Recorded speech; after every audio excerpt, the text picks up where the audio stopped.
evening, everyone. Welcome to the Q&A with Pelgrane Press. We are doing this as part of our women's GMing program we call the Adventure Goddesses. And if you're not familiar with Superheroines, etc., we're the group running this Q&A tonight. Superheroines, etc. is a nonprofit organization with the mission to empower women to embrace their inner nerd. We're currently in St. Louis and in Cincinnati, and also online during the COVID-19 pandemic. So you can definitely find us pretty much on every platform, including Discord. Tonight we are talking to Pelgrane Press. They're going to be focused on horror RPGs, how to run them, and their background in writing them. So I'm going to let them all introduce themselves, and then we'll go from there. So I'm a writer and game designer, Robin D. Laws. I was sort of the first writer at Pelgrane Press. Pelgrane specializes in tabletop role-playing games, and it does everything from a D&D style fantasy game called 13th Age to socially aware storytelling games as seen in the #Feminism book and in Seven Wonders. But tonight we're here to talk about horror role-playing games, and those are mostly expressed through our Gumshoe line of games. I'm the original designer of Gumshoe, and it is a rule set designed specifically to facilitate mystery solving and investigation, which, as we'll discuss, is sort of the core of the horror genre as it appears in role-playing. And my colleagues include Ken Hite. Hi, I'm Kenneth Hite. I'm a writer and game designer at Pelgrane. I was brought on to do a Trail of Cthulhu as the Pelgrane licensed version of Call of Cthulhu using the Gumshoe engine, and have stuck around ever since. And other games that I did include Night's Black Agents, which is a vampire spy thriller game, and most recently for Pelgrane Fall of Delta Green, which is a adaptation of the Delta Green role-playing game set in the 1960s, and again using the Gumshoe engine. And with us, as whenever we've been especially good, Ruth Tillman. Hi, I'm Ruth Tillman. I'm a librarian full-time, and then I do writing and game design on the side. I guess I first started writing for Pelgrane, I want to say around 2014, which seems absurdly long ago at this point. But I've written for horror scenarios for Trail of Cthulhu, Dracula Dossier, the Cthulhu Confidential for Gumshoe, like one-to-one storytelling line, and some other things. And I've also written some monster material for the 13th Age for 13th Age Bestiary 2, and for Hideous Creatures, which is for the most recent like Trail of Cthulhu Gumshoe monster design things. So I'm very glad to be joining y'all. Great. So I'm going to be muting and unmuting myself just to minimize the dog noise, which I think everyone can relate to in this time period. So let's see. I don't know if any of our folks on already have questions that they want to ask. So I'll open it up first, and then we can kind of go from there.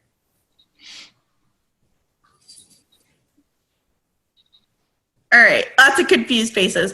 So I'm wondering if maybe you could give a brief description of a couple of the games. Jason, did you have a question? Are you raising your hand?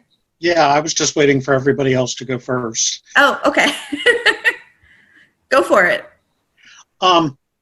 In terms of investigational horror games, how do you run an improv game really well when you're kind of dependent on a mystery? Is it possible, and how do you do it? So there's sort of two ways to go at doing an investigative game of any kind, whether it's horror or not. One is one in which the contract with the players is that you're just telling an improvised story above everything else. And what the answer to the mystery happens to be, it's okay if that develops and changes over time. There are some people who greatly prefer that. There's a game called Inspectors by Jason Morningstar that does really By job. Jared Sorensen. Oh, sorry, by Jared Sorensen. Sorry, wrong J person. And so it takes the investigative approach and it solves the mystery as you go along. More players, in my experience, though, when they play an investigative game, want to feel that they're solving a puzzle. And that puzzle can be all sorts of different things. And in a horror game, it might be, which monster is on the loose that you have to go find and hunt down and banish back to the outer realm. Or, which person is secretly a sorcerer responsible for these murders? Or where do I find the special sword that I need to kill this werewolf? Or, what's going on in this haunted house and what happened to the ghosts and how do we use that to put the ghost down? And so often the players want to feel that there is an answer to the mystery that they are moving toward, that the goalposts aren't shifting. And so that is one in which, even if you're improvising the mystery, you as the GM want to have an answer to whatever the main question of the scenario is ahead of time. And then you respond, and you can have a very simple idea of what that is, and then respond to the things that the characters do in order to move closer toward the answer to that question, which may involve talking to different people, going to places, getting a hold of a laptop and finding whatever's on it. And so in that way, you just sort of react to, you give them a situation, they have a question, and then how they set about answering that question suggests the scenes that you create in order to move them, one bit at a time toward a climactic scene where they learn what the answer to the mystery is, and then somehow confront the problem that answer raises. And I think one thing that I've learned is that even like published scenarios and very structured materials can be, for lack of a better word, cannibalized to be turned into a concept, a set of clues that are interesting and useful, a set of people that are interesting and useful. And I really struggle to run anybody else's scenarios. So one thing that I've found that if I like an idea or a thing, I can kind of turn it into an improvised game. One that comes to mind is the Black Drop, which is a very interesting scenario with some from one of the early Trail of Cthulhu things. It has some problems, but if I wrangle with it, I have made it to be a very fun game to run through. And I took that and made it in sort of an improvised thing, took it to Gen Con, didn't actually end up with that many players because it was a Sunday morning, but had a lot of fun running it with a test group. And it was really just taking the clues, the overall arc, as Robin said, I didn't change the ending, as it were, but how we moved toward it was much more open and improvised. I think if you have an understanding or a solid, whether it's a visual idea or a structural idea, however you think, of what the solution is to the mystery, then when the players move toward it, you can ask yourself, could this plausibly give them a clue? And if the answer is yes, then put the clue into the scene. If you're using Gumshoe, they'll find the clue, and you can move into the next scene pretty seamlessly.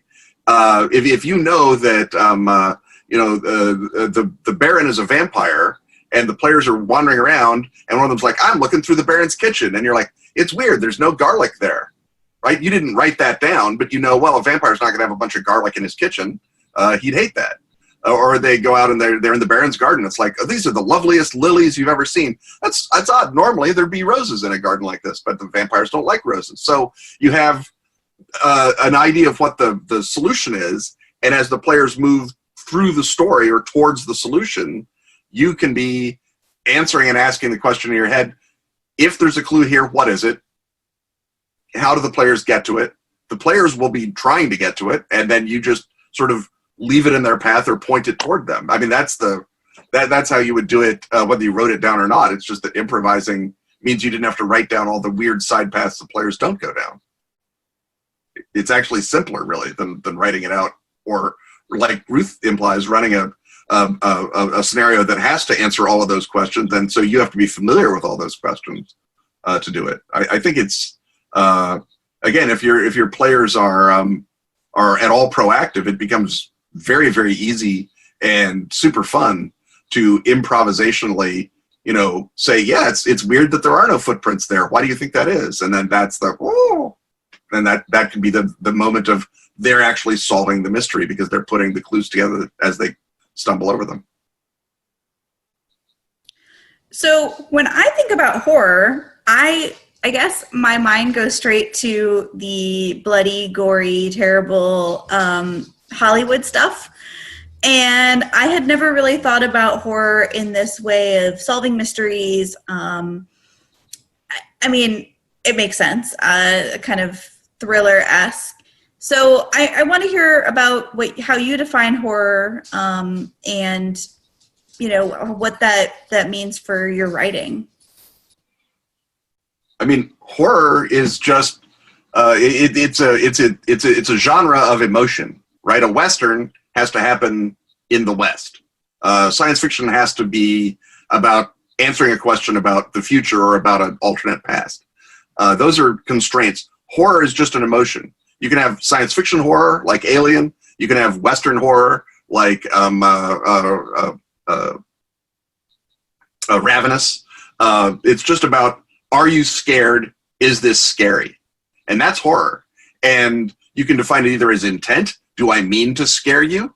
Or you can define it with content like you do other genres. Oh, there's vampires, it's horror, even if it's Buffy, which is not actually very scary. You can say, well, Buffy's horror because there's vampires. We're all agreed. And again, if you look at an average Buffy episode or a vampire movie, it's still an investigation. It's a problem solving. And that's the insight that basically Sandy Peterson came to when he designed Call of Cthulhu, is when he's saying, what are these stories actually about? He says, oh, they're mysteries. What are those weird bodies in Vermont? Oh, they're aliens. What is in this strange place in Antarctica? Oh, it's different, more horrible aliens. What happened to this farm? A meteor hit it. And it's all, Lovecraft is asking and answering these questions. And so the investigators in Call of Cthulhu are, as Sandy says, investigators. They're looking into a strangeness, and usually a horrifying one because it's Call of Cthulhu. And so most horror is of that, even your sort of Texas Chainsaw Massacre style is still what's going on in this weird house. And then how do we get away from this Texas Chainsaw Massacre guy, this crazy guy? And those are both legitimate questions that you can structure, if not play out, as mysteries, because they are mysteries. And then if you're talking about just the sheer sort of blood and adrenaline scene, that's the sort of the payoff. I mean, Robin says solving the mystery is the climax. It's maybe the structural climax, but the table climax comes when you're fighting the whatever it is you solved the mystery was. And it's like, oh, it's cannibals, or oh, it's zombies, or oh, it's vampires. The real climax is then you armor up with your stakes and holy water and go after him, and hope that you read all those clues right. Yeah, I came kind of late in life to horror compared to some people, because I'm going to say, oh yeah, like 24, which doesn't seem late in life to me now even, but I really did not do well with a lot of horror film. I did have a Dean Koontz binge in high school that led to a lot of nightmares. Tried Stephen King, that didn't work. But what I found about horror that is the most interesting for me is often the ways in which it's an idea of subverting the reality that you're in, or the reality that you think you're in. Like Buffy is an ordinary teenage girl who discovers that she's in a world that is full of demons and vampires. Only she can stop them. Oh God. That's a horrifying premise, even though there's a lot of great non-horror elements there. Or one thing I like about the cosmic horror of the Lovecraft mythos and similar things is the idea that, maybe it's not some sort of messy, gross thing. Maybe it's that things are passing through your reality on a different plane at all times. And there's like horrifying things floating in space around me, and I can't see them because we're on a different vibrational wavelengths. And the idea that, oh, if you did some experiments, you could accidentally collapse that vibration. And that could get a little bit gross or horrifying, but I like all the ways in which to me, good horror makes you unsettled. It makes you question your reality a bit. It makes you look at the world in a slightly different way. And I also enjoy like your campy 70s kind of horror. That to me is really fun versus like your just torture porn type horror. Yeah, because horror is all about an emotion, and because of that, it is about an exploration of the dark side of existence in a way to sort of heal and reconcile yourself with the realities of our world. It is less about wish fulfillment than most other role-playing genres. And because of that, it allows you to get at things that are quite troubling in a way that is safe and cathartic. But one thing that you need to do when you're bringing players into horror, especially ones who are new to it, is get a sense of what people's boundaries are and what they expect, because people who are very steeped in the horror genre expect to deal with often very serious personal issues or issues in the world, whether it is people's personal traumas. It invokes psychological horror. It does so often in what seems to be a lighthearted or sort of gallows humor sort of way that I would argue actually can be quite healing, right? There's a reason why a lot of people who struggle, for example, with depression and anxiety love metal music, which traffics in all of that emotion and darkness and ghoulishness, because all of those things allow you to put the things that trouble and disturb you inside a box that you then have a power over. And sometimes you are making genuinely frightening and appalling things sort of silly and cool, right? That monsters. A werewolf is much cooler than the genuine fear of being attacked in real life that many people unfortunately have had to go through. So there's a way of achieving power over the dark side of life, but not everybody comes at the horror genre with that set of expectations, and people, even on different days, the same people might be more willing to deal with a particular disturbing topic or not. So you want to make sure that, of course, you have safety tools in place, and ideally you want to kind of ramp up the darker materials that you might be dealing with as you get a sense of where people's limitations are. Because the thing about a role-playing session is that even if you do not intend to go to a particular place, another player can, in a mystery in particular, can make assumptions about what's going on, or can say, oh, this other terrible thing that you didn't even intend to bring into it is what's happening. So you, I think, want to set up expectations, get a sense of what sort of horror stories people actually like, what stories they want to be off limits. I think a lot of people, first of all, will echo what you said and say, well, I don't want it, slasher horror. Let's not do that. Let's not do Hostel. Let's have fun, cool monsters and focus on magic and sort of a fantastical approach to things. But different groups want to go at that differently. And you could very easily have a group that's like, oh yeah, we all want to go totally, as dark as you possibly can, because that's our mission, is to confront the darkness and come out the other side after having eaten some Doritos and rolled some dice. Yeah. One thing I appreciate in some of the Pelgrane games is that they have styles of play written into them. So in Trail of Cthulhu, there's Pulp and Purist. In Night's Black Agents, there's actually like a zillion, like Dust. And so you can say, like, when I play with the group that I play with more now versus my DC group, we would be very into like Pulp. They're very much a 1930s campy kind of feel to it, and fighting monsters, and getting a feel for what people want if they're playing the horror game, I think helps too. Like, so for starter players, like, what kind of TV show might you relate it to, or what kind of horror do you actually enjoy? Or some of us like don't even like to watch a lot of kinds of horror, but might be more okay with it at the table. So getting ideas for flavor from pop culture, I think, can be a little bit helpful. Just to say like, oh yeah, let's play Buffy where we're just or X-Files, we're gonna monster of the week it, and maybe we come up with an arc to track down what the aliens are doing. And there's gonna be some hard stuff, but not every week. All right. Do we have any other questions from our adventure goddesses? What questions do you have? I'm sure you have at least one or two. I have one. As somebody who's relatively new to role-playing games, I've played non-horror role-playing games before. Traveler just started learning D&D. What would be a good horror game to start with? Well, I think that as representatives of Pelgrane Press, we should recommend the fine products from Pelgrane Press. Fear itself is very much the ordinary people confront horror. So it's sort of we're all counselors at the haunted campground type characters, or we're normal folks who run into badness, and that can be a good doorway in for people. We're the people who bought the house that's haunted by an evil doll type situation.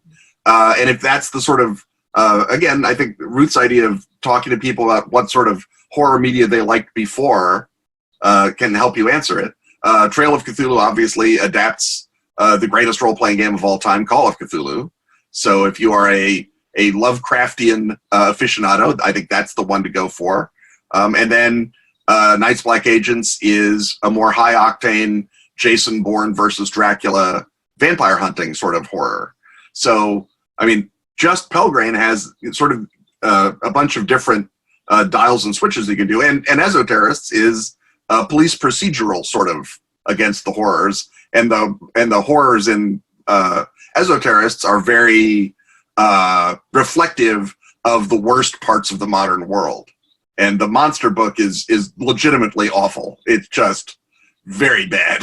I mean, in the sense of very evil, it's a very great monster book. It's just the monsters are not fun, kicky werewolves and lamias. It's like, oh no, these are literally the worst things about society, only they also have a giant pus face. It's like there's it's not a charming hammer horror type approach that Esoterrorists does. It's very gritty is maybe the wrong word, but it's very sort of street level and human experience focused. And very Clive Barkery. Unremitting. Unremitting. Yeah. And that book is the one that when you're at a trade booth with all the books laid out, it is the one that all the 9-year-old boys immediately instinctively gravitate toward. Yeah.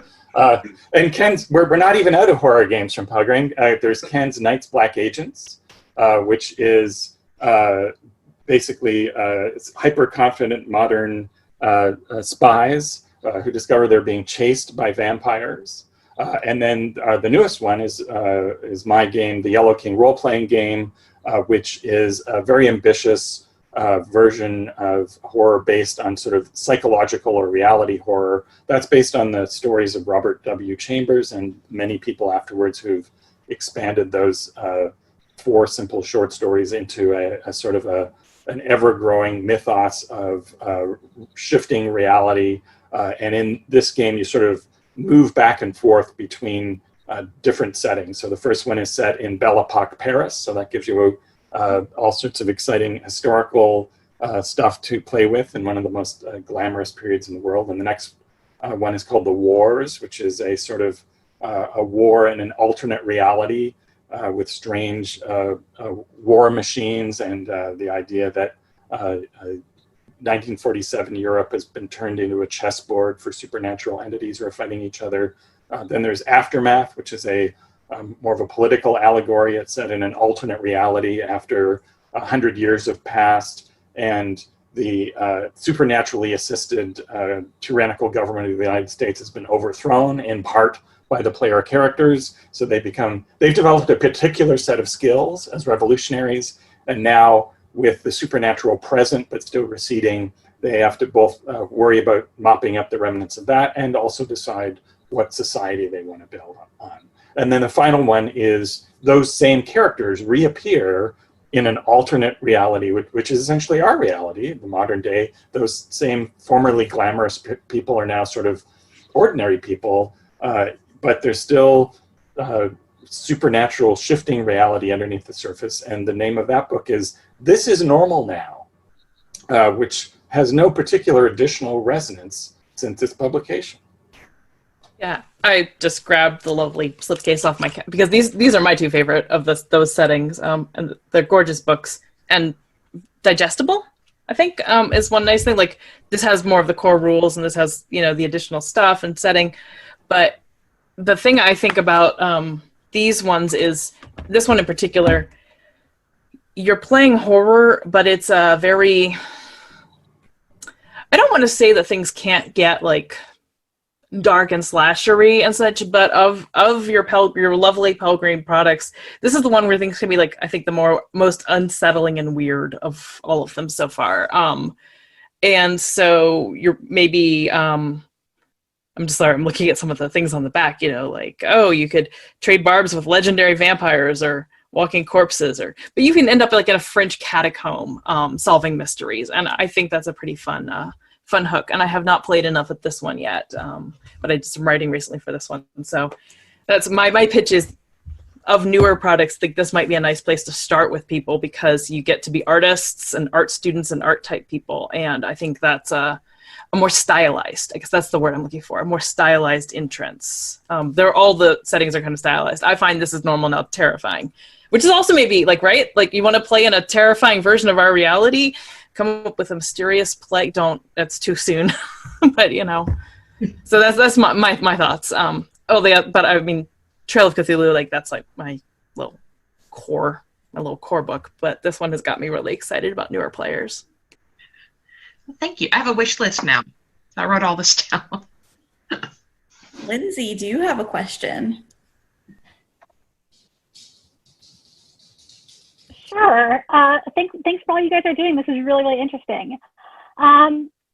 Since some of us are, as she said, pretty new to this, as writers, can you give us any advice you have for writing your own horror stories and turning them into? If the question or the answer, I guess, depends on why you're doing it. Are you writing your adventures just to play with your friends and run? Or are you trying to write them for publication and get the adulation of literally dozens of people like Robin and I have? And so if you're writing it for your friends, then the greatest thing I think that you can do is to pay attention to what the people at your table are into and involve it.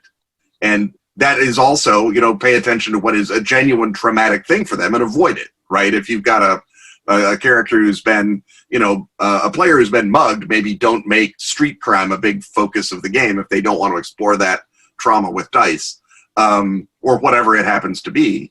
And so, but you can know, Sally really loves zombie movies, so I'm going to put some zombies in this game somewhere. Or Derek is a super fan of Anne Rice, so there's going to be sexy puffy shirt vampires in it.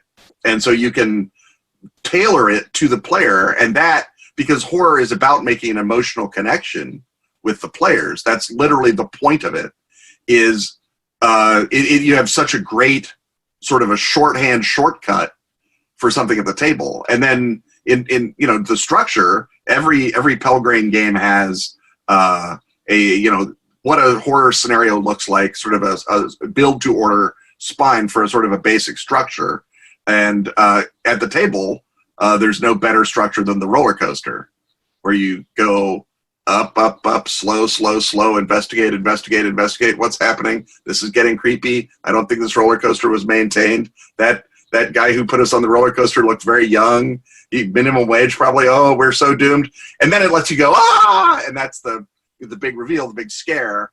And then at the bottom, you can have your fight scene and get all your adrenaline out of your system. And then you just go back up the next arc. And that structure is in movies. It's in every sort of medium that we enjoy horror in, and it works really well at the table. And you can write to that where you know that you have a period of sort of what's going on, the investigation or the discovery phase, and then you have the sort of big reveal of whatever the really scary awfulness is, and then the confrontation, which is either they're torn to shreds or they kill the monster, or half and half. And then I think in terms of writing for publication, maybe Ruth could take that, since Ruth is the most recent person of us who's had to deal with that problem. Robinson, my solution was be around in 1996 when they were giving these jobs out on a platter. But I was around in 1996. Yeah, you were. Yes, and then do it for 20 years until you could make a living at it. Right. Yeah. Yeah. I think two things. The first being, especially for your own games, do not be afraid to crib from interesting TV episodes. I learned that from the best. I once played this fantastic Knights Black Agents game run by Kevin Culp at DC Game Day. He's the author now of Pelgrane's Time Watch. That was actually the day that we came up with the Time Watch idea, kind of like formed over lunch. It was really fun. But years later, after playing this awesome adventure about a vampire that fed on human hunger instead of like blood, I watched an episode of Leverage, which is a heist show, very different. And I was like, Kevin, I recognize 7 or 8 elements from this show that you pulled into this game that was amazing and very different, and you turn it into like vampire horror. But Kevin, I recognize 7 or 8, and he had taken the heisty components of the thing and said, you know, what'd be interesting is if it was a different problem, but we have some of the same points, some of the same problems. So we kind of let that do that solving for him and spent his energy on the big overarching story and the storytelling. So I guess that's one, especially for your tables. And the other is that I, as Robin will attest, I am a relentless analyzer of scenarios. In fact, I will analyze them. If you've made a mistake, I will replicate that, because that's, yeah, I did that recently. It was, that's how you published it, Robin. Yeah. I don't, but yeah, so in those ways, you can look at these structures that Ken's mentioning in the book and say, okay, you know, here's the kinds of scenes, look at what they do. And I just spent a lot of time reading them, which I would then, as I said earlier, like cannibalize and tear them apart and reuse the elements. But sitting down to actually try to write then for publication, I would take my ideas for the story and think what pieces fit into what kind of scene and sort of look at it that way. And it often gets rearranged a couple of times. But if you have ideas of a story and the pieces, and honestly, you can still from a TV show for publication if you tear off enough of the labels and serial things, because you make it your own while you're putting it in, and you change so many characters and places. So I guess those 2 bits would be my advice. So I have 2 bits of advice. One of which is, don't be afraid to be simple with your first initial ideas, and you may actually want to continue being relatively simple. So if you think of a formula of there's something that initially seems to be going on, there's some sort of trigger or danger or question that is posed, and the first thing that you would think is going on turns out to in fact be something different. And that's every mystery and investigation. But in horror, the twist is even worse than you thought. So the idea is that, people are disappearing near this house. There are ghost legends and urban legends surrounding the house. Probably there's ghosts involved. And then you get there and you find out that, yes, there's a ghost legend, but actually there's troglodytes living in the basement, and they're terrible in all sorts of ways, and they'll drag you down into their tunnels underneath. And so the characters go in expecting a ghost story, and instead they get a troglodyte tunnel story. And so that's as big a twist as you probably want to tackle going in. And then once you get your feet wet a bit, another way, in addition to cribbing from TV and literary horror, is you can find a historical fact or current real world situation that you find interesting and then want to build horror apparatus around. And I'm going to throw this back to Ruth, who has a great example about taking the phenomenon of sandhogs. I was just thinking about my sandhogs. Yes. So for writing for Cthulhu Confidential, it's one of the supplemental adventures. They're all coming out in now the thing, Even Death Can Die, but you can also get it as an individual adventure. Ex Astoria. And so I had been delving a lot into New York history for writing in New York, which is a really fun and fascinating thing to do anyway. And I fell in love with these sandhogs, who are the people who do the tunneling well under New York. And we're talking like thousands feet deep. They're the people who built like the subways, the pipes that go under the rivers, that kind of thing. And so you have these stories of like people getting explosively decompressed out, up, 50 feet in the air above the Hudson River. And that guy, that guy might not have lived. There was a case of like 3, and it was like, oh, this one actually lived. I think that guy did not live, but only because he had a boat on the way down. It was going so well.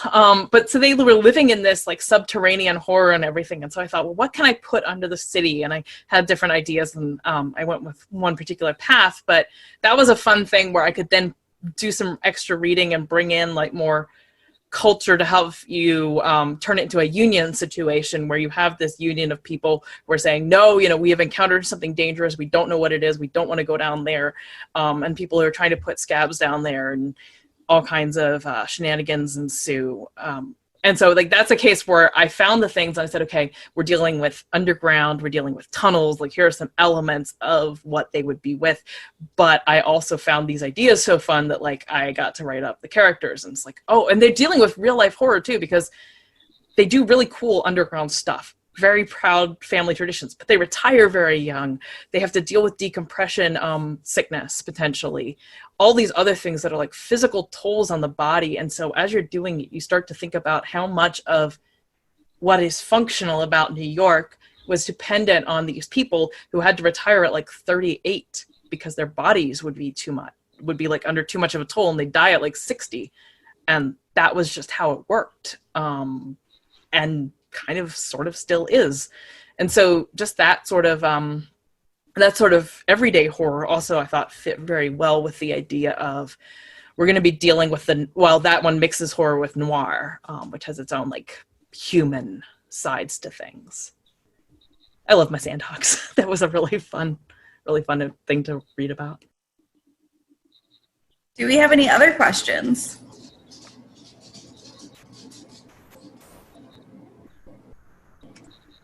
Jason, you can ask a question. Okay. Let me think of one here. Well, I have one if you don't have one yet. Go ahead. I'll get one later. So our adventure goddesses have been primarily doing D&D 5e. What advice would you have for them, or what do you think might be some of the big differences moving away from high fantasy, lots of structure and dice rolling and stats into something a little more narrative based? I mean, one of the first sort of big changes that they're going to notice is that in almost all horror games, with the exception maybe of Night's Black Agents, the characters are presumed to be weak and vulnerable. Right? They're an accountant. Even if they're a parapsychologist who studies the occult, they're still just a people. They don't have even plate mail, much less magic that lets them, not be murdered by a chainsaw guy. So, and D&D characters, especially once they get over that first couple of few levels, are basically little tanks. The whole point of Dungeons and Dragons is that you're stronger and magicer than most things around you, and that's why you can go and kill them and take all their belongings. That's Darwin in action. That's ecology.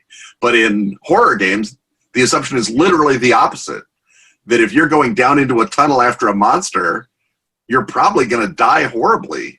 And even if you brought shotguns and holy water, you're still going to die horribly. Maybe just fewer of you, or slightly after a longer time. And it's that switch over to characters embracing their own vulnerability and their own danger that is going to be it's a big sort of cultural shift from D&D, but it's also the reason that I think horror is the other really successful genre in role-playing, because it is so much the other flavor.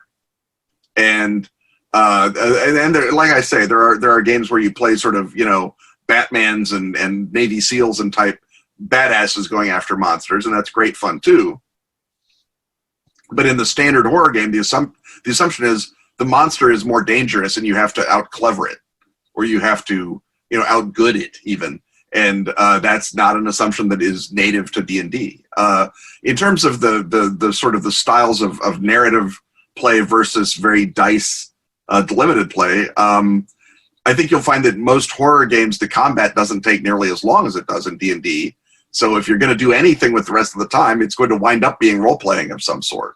It's going to be, at the very least, asking, are there any footprints a lot? But it's not going to be a matter of, I mean, it's going to, load is going to go on to the players to decide what's going to happen in a way that it doesn't necessarily as much in D&D, because in D&D, even if you just made all the decisions, we're going to go into that room, then we're going to go into that room, well, the night's over. You just had 2 fights. That was a great D&D session. In a horror game, you're going to go to a bunch of rooms until you find the one that has the headless death ghost in it. And ideally, each of those rooms is going to be scarier and more weird and unsettling, and will tell you more about the headless death ghost, so that when you finally get to him, you're not immediately flensed and left hanging on his walls, like all the other poor investigators are. And that's and that sort of, between the nature of the player characters and the rhythm of the game, those are the 2 big adjustments and the big shifts. But the great thing is, I think that both of them are, I mean, first of all, the narrative is backed up by the fact that everyone's seen a horror show or read a horror novel, so they're aware that they're not playing, you know, Batman going after a monster. They're playing a normal person going after a monster. And the narrative way of play, I think, becomes more natural the longer you've role played anyway. Because even in D&D, you'll have plenty of people say, "Oh, we had such a good game tonight. We barely ever touched the dice," and it's because they were really interested in exploring their characters and exploring the world. And I think that that's one of the really core competencies of all role playing, D&D or not. And so, the more comfortable you are, the more confident you are in that kind of play, the better you're going to find that you are at running horror, just because that's what the majority of the actual, you know, clock time at the table is taken up in. And unlike D&D, the brilliant thing about the Dungeons and Dragons formula is that it establishes a continually reoccurring activity, which is moving through environments, finding out who's in them, kicking down the door, beating them up and taking their stuff. And then you move on to the next thing. And then you have the experience system rewards you for doing that. And the relative power of the characters, at least in contemporary versions of D&D, also reward you for doing that. Because, as Ken suggests, that you are sort of alone in a hostile world in horror, and also you're weak and vulnerable, the players will have to take more initiative in a couple of ways. On a practical level, they will have to decide what to do next more than they do in a dungeon environment. In a dungeon, the next thing you do is you open the next door. You keep going down the corridor until you find something else to encounter. Whereas in a horror game, whether you're, you know, trapped in the tunnels underneath the ghost house, or you're moving around 1937 LA trying to figure out what's going on in this occult conspiracy, you are, it is more up to you to decide what you do next to solve your problem. And often that will involve talking to people and meeting people and figuring out what's going on with them. And then when things get really hairy, when they become very dangerous, it should be up to the players to explain why it is that their characters move toward that danger, why they are willing to sacrifice themselves in that way. And this is actually a classic problem in horror gaming, where traditionally often players who have signed up to play a horror game, and you say, okay, well, now you all go down into the mine shaft. Someone will always say, well, I'm not going down into the mine shaft. And on one level, that means that you have succeeded in making the mine shaft seem exceptionally frightening. But you've succeeded a little too well, because now they don't want to move forward into the story. And what Gumshoe does in its horror games is it gives the characters a drive. Each player has to specify a reason why they move toward danger and menace. And that could be a sense of duty, or it could be arrogance, or it could be curiosity, or it could be obliviousness, or it could be loyalty to the rest of the group. But you set out why it is that you get into horror movie situations. And then when the players midway through goes, I don't know why we're going down into that mine shaft, you as the GM can then say, look at their character sheet, says, well, obviously it's your gung-ho attitude. Please explain to me why your gung-ho attitude causes you to go down into the mine shaft. And a secret that I will reveal only to you or to anyone who listens to this later on YouTube is that you can steal that mechanism for any other horror game. That is something that you just bolt onto anything. In Gumshoe, there is a mechanical penalty if you still say, I'm still not going down in the mine shaft. But that's just there for show, because no one ever then refuses to go to the mine shaft. They remember that they're playing a horror game and give you the explanation that they need. Yeah, one of my friends was playtesting a zombie type game, and a guy hid in the bunker right off the bat. Just like, you won. Like, because he just wanted to stay in the bunker and wouldn't go out with all the other people to deal with all the problems. So it's like, okay, you won. Congratulations. Thank you. Okay, everybody else, we're going to play the next 4 hours of game that we had scheduled. You have made it, sir, but, the children are still in the church, then they need to be rescued. And everybody else is like, yeah, we're going to go get the children out of the church. Although anyone who's seen a zombie movie knows that the zombies have a way of getting into the bunker. Oh yeah, absolutely. If it hadn't been that, yeah, I'm sure she would have broken them in there. But she was just like, everybody else was into getting the children out of the church. So she was like, okay, great, you stay behind. You'll hear their exciting tales in 4 hours if you want to come back. Assuming you ever open the door to the bunker. This is also true, yeah. But yeah, I've had very good luck with drives. I'll say a little about them, and then one other thing I think that GMs should keep in mind. And I think really encouraging with drives and such, or encouraging your characters to your players to lean into their characters as having a type or a thing. Again, like you have in literature and cinema. Hopefully not so much that it becomes really annoying, although this can be fun for one-shots when they really take on that thing. But it happens in other kinds of role-playing games too, where your character's like, this is my thing. And so you get somebody who's like, yes, for science, I'm going to do this. It's like, there's a throne and a crown on it. And they're like, I'm going to sit down and put it on my head for science. And you're like, oh, great. That's I wasn't actually expecting anybody to do that. Oh, you're a social scientist. I get it. but yeah. So I've had good luck with that. I've once even had one character we resolved it. He had bad luck as his drive, and that was happening over and over in the game. And he ends up getting possessed by a thing, which of course happened. And one of the other players decided that she would just kill him. Because it was a horror game, and that would end the possession, that would end the manifestation, and that would shut down the gate and everything. So she did. And I was like, do you want to resist it? Do you want to fight her? And he said, as I die, I think, well, wouldn't that just be my luck? And it's like he leaned so hard. It was perfect. It was absolutely perfect. It wrapped up. It was a one-shot thing, so it was okay that he died, and we moved on. But letting players know that it's actually really okay. I remember that a lot more than I remember a lot of characters who lived through scenarios. It's fun, it's storytelling, it stays in your head, and I think it's about being storytelling, not about powerful. And especially in a convention or one-shot scenario, often seasoned horror players who show up at your table, yes.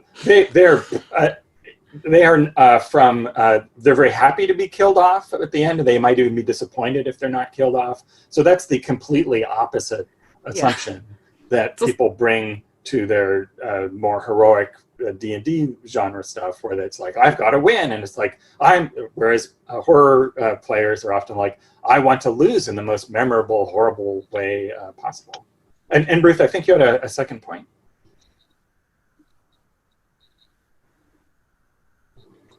Did we lose Ruth? Did she freeze? A shift. There you go. Yep. Okay. A shift will be dealing with keeping track of clues and such. And so, as Robin said, you're going to have more doors to open. Or one of them said you're going to have more doors to open. You're going to have more, exploring LA. And so, for you, keeping track of what clues you've given them and what options are out there, you may need occasionally to prompt them. Or help them like remember what options are on their table if they talk themselves around it for a while. And then on your player side, that'll be a thing too. I have some people who take really extensive notes. I have some people who just pants it. And so it just expecting that not everybody's brain can contain every aspect or clue. So just being willing to remind them of that, maybe in a little more of a way than if something's like spelled out, or, you know, you have a mission and you know you need to go to the swamp and figure out what's going on there. In D&D, that may be a different kind of holding clues and ideas in your head than in a horror game. Although if you play a horror D&D game, you're still going to be juggling around those kinds of clues. All right, I want to be respectful of everyone's time, and we're running a little past 8. So I'm going to offer up one last question if anyone has one. All right, Jason, you're the only one who raised your hand. Okay. One thing I've noticed is in a lot of our cohorts, the focus and the enjoyment comes from the relationships that develop between the characters. And that's one thing I've heard over and over again about the different groups is their relationships. I know about the drama system, and I have it. I didn't know if Robin wanted to talk about that, or if we can talk about other things that would relate to the horror genre that would really key in on that over more of a long-term play rather than a one-shot. So very briefly, a drama system as found in my game Hillfolk, also from Pelgrane, does for dramatic interactions in storytelling, the drama genre, what the other games we've talked about do for horror. And I think going into that would be a whole other seminar.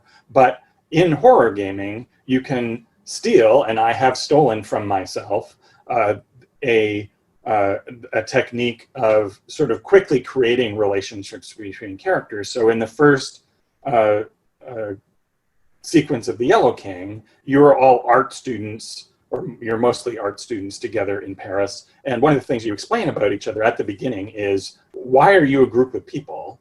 And who do you feel protected toward within the group? And so that idea that there's someone else in the group who you're kind of looking out for and want to make sure that they're okay, and the reason why you do that sort of creates immediately from the jump that sense of relationships between the characters. And it may be something that you wind up drawing on a lot, or it may be just something that helps you visualize everybody together as a group at the very beginning. And drama system then goes and takes that idea and elaborates it a lot more, but it is indeed something that I think works really well in horror, where the characters are working together and they're afraid for each other as well as for themselves.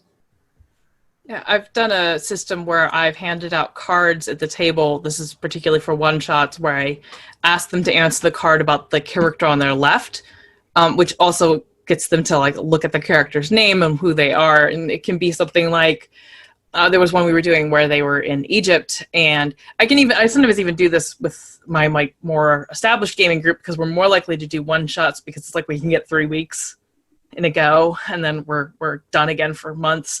And then we can get another couple of weeks. And you just ask them to tell like one thing about the other player in relationship to you. And the idea is to establish a little bit of backstory. I tend to pitch some stuff about, buying in, the other person has to kind of accept it. But like on the steamer over, you kept avoiding this person. Why? Or, what did you overhear so-and-so talking about with asking the captain, or things like that, where it establishes some small thing about the other person that like those two aren't 100% perfect, because they're like, well, the first one's about relationships, the second one's more about like overhearing, but I try to add like little flavor things so that they have an idea of like why when did so-and-so save your life, and why do you never talk about that day again, that kind of thing. And the idea is like to get people to come up with little ideas, and not everybody will do it as well. When you have an established group, they start doing it very well. So I think that's one thing that, even if you're not keeping the same characters going over time, people understanding how to do that. And so you feel like you're playing in a richer narrative universe than just the one shot that you're in, or just the this new set of characters. A lot of games nowadays have, depending on how you call it, the relationship building part, or the bonds. In, I think Dungeon World has bonds, and it's a lot of most Fate games do this, and it's very much, what do you think about that other character? Which other character did you have a crush on? In high school. And I did a game called Bubblegum Shoe that's about teen detectives with Emily Caraboss and Lisa Steele, and that's a gumshoe game, but it's from Evil Hat. But it's about the teen detective genre, and so there's a lot of that sort of backstory is built into it. And you can take any of those that you like, or improvise your own, and it can be just as simple as everyone tell, in turn, the story of your first adventure together, that first haunted house you broke, or that first vampire you stopped, if you're an old hand monster hunting group, or if you have come together on that night of blood in the 7-Eleven, why were you at the 7-Eleven at 2:15 in the morning? And, then it's, that's my backstory. And then have each player have their backstory connect up to another player. Oh, we're in the same building. They're 2 floors down from me. Oh, I used to date his sister, or whatever, because you're part of a neighborhood. You all came together at that 7-Eleven. And so whatever it is, whatever your opening inciting incident is, you all meet in a bar. Well, have any of you gone to that bar before? Have you ever seen each other in the bar? Are you friends? Do you play darts with each other? Does someone always, stiff you when you buy drinks? What's your relationship like? And you can ask that on a very improvisational basis, based on the opening, scene of your game, whether it's of a one shot or of a campaign.